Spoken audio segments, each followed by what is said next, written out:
श्रीदेवी अथर्वशीर्षम्। ओं सर्वे वै देवा देवीमुपस्ततु काशीत्वं महादेवेति। सा ब्रवीदहं ब्रह्मस्वरूपिणी मत्तः प्रकृतिपुरुषात्मकं जगत् शून्यं शाशून्यं च अहमानन्दानानन्दौ अहं विज्ञानविज्ञाने अहं ब्रह्मा ब्रह्मणे वेदितव्ये अहं पञ्चभूतान्यपञ्चभूतानि अहमखिलं जगत् वेदोऽहं विद्याहम् अजाहमनजाहम् अतश्चोर्ध्वं च तिर्यक् चाहम् अहं रुद्रोभिर्वसुभिश्चरामि अहमादित्यैरुतविश्वदेवैः अहं मित्रावर्णावुभौ विपर्मि अहमिन्द्रागे अहमश्विनावुभौ अहं सोमं त्वष्टारं पूषणं भगं ददामि अहं विष्णुमुरुक्रमं ब्रह्माणमुत्तप्रजापतिं ददामि अहं ददामि द्रविणं हविष्मते सुप्रवाव्ये यजमानाय सुन्वते अहं राष्ट्रीं सङ्गमनी वसूनां चिकुतुषी प्रथमा यज्ञियानाम् अहं सुवे पितरमस्य मूर्धन्मम योनिरप्स्वन्तः समुद्रे य एवं वेद स देवीं सम्पदमाप्नोति ते देवा अब्रुवन् नमो देव्यै महादेव्यै शिवायै सततं नमः नमः प्रकृत्यै भद्रायै नियताः प्रणताः स्म तामग्रीवाणीं तपसा ज्वलन्ति वैरोचिनी कर्मफलेषु जुष्टां दुर्गां देवीं शरणं प्रपद्याम् अहें सुरान्नाशयित्यै ते नमः देवीं वाचमजनयन्त देवस्तां विश्वरूपाः पशवो वदन्ति सा नौ मन्द्रेशमूजं दुहाना धेनुवर्गस्मानुनुप सुष्ठुतैतु कालरात्रिं ब्रह्मस्तुतां वैष्णवीं स्कन्दमातरं सरस्वतीमदितिं दक्षुदुहितरं नमामः पावनां शिवां महालक्ष्मी च विद्महे सर्वशक्ते च धीमहि तन्नो देवी प्रचोदयात्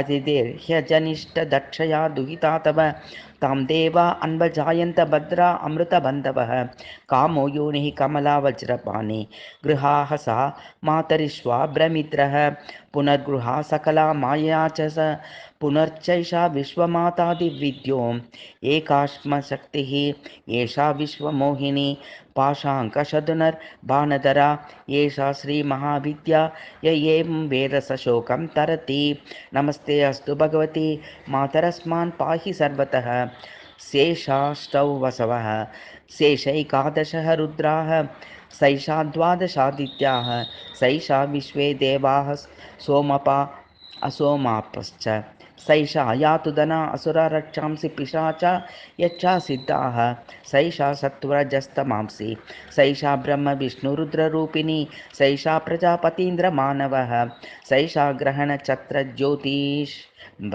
कलाकष्टादिकालरूपिणी तामहं प्रणौमि नित्यं पापहारिणीं देवीं भुक्तिमुक्तिप्रदायिनीम् अनन्तां विजयां शुद्धां शरण्यां शिवदां शिवां व्यधिकारसंयुक्तं वीतिहोत्रसमन्वितम् अर्धेन्दुलसितं देव्या बीजं सर्वार्थसाधकम् एवमेकाक्षरं ब्रह्म यतः शुद्धचेतसः ध्यायन्ति परमानन्दमया ज्ञानाम्बुराशयः वाग्माया ब्रह्मसूस्तस्मात् षष्ठं वक्त्रसमन्वितं सूर्यो वामश्रोत्रबिन्दु संयुक्तष्टातृतीयकः नारायणेन सम्मिश्रो वायुश्चादरयुक्ततः विच्चे नवार्णकोन्नः स्यान्महदानन्ददायकः ह्यत्पुण्डरीकमध्यस्थां प्रातः सूर्यसमप्रभां पाशाङ्कुशधरां सौभ्यां वरदाभयहस्तकां त्रिनेत्रां रक्तवसलां भक्तकामदुदां भजे नामामि त्वां महादेवीं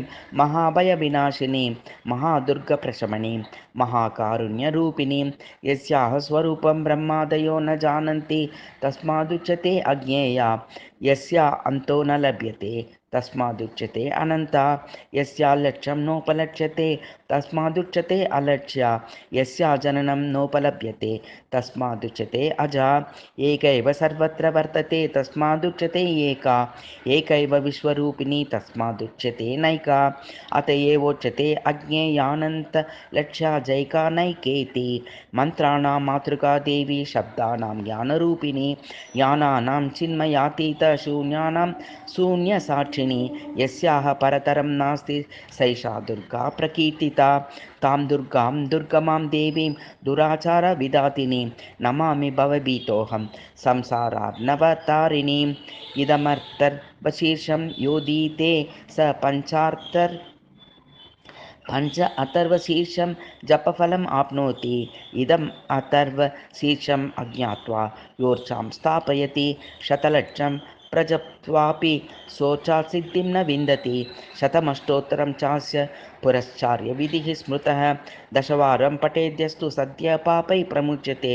महादुर्गाणि तरति महादेव्याः प्रसादतः सायमदीयानो दिवसकृतं पापं नाशयति प्रातरदीयानो रात्रिकृतं पापं नाशयति। सायं प्रातः प्रयज्ञानो अपापो भवति। निशीते तुरीयसन्ध्यायां जत्वा भक्तिसिद्धिर्भवति। नूतनायां प्रतिमायां जत्वा देवता सान्निध्यं भवति। प्राणप्रतिष्ठायां जत्वा प्राणानां प्रतिष्ठा भवति।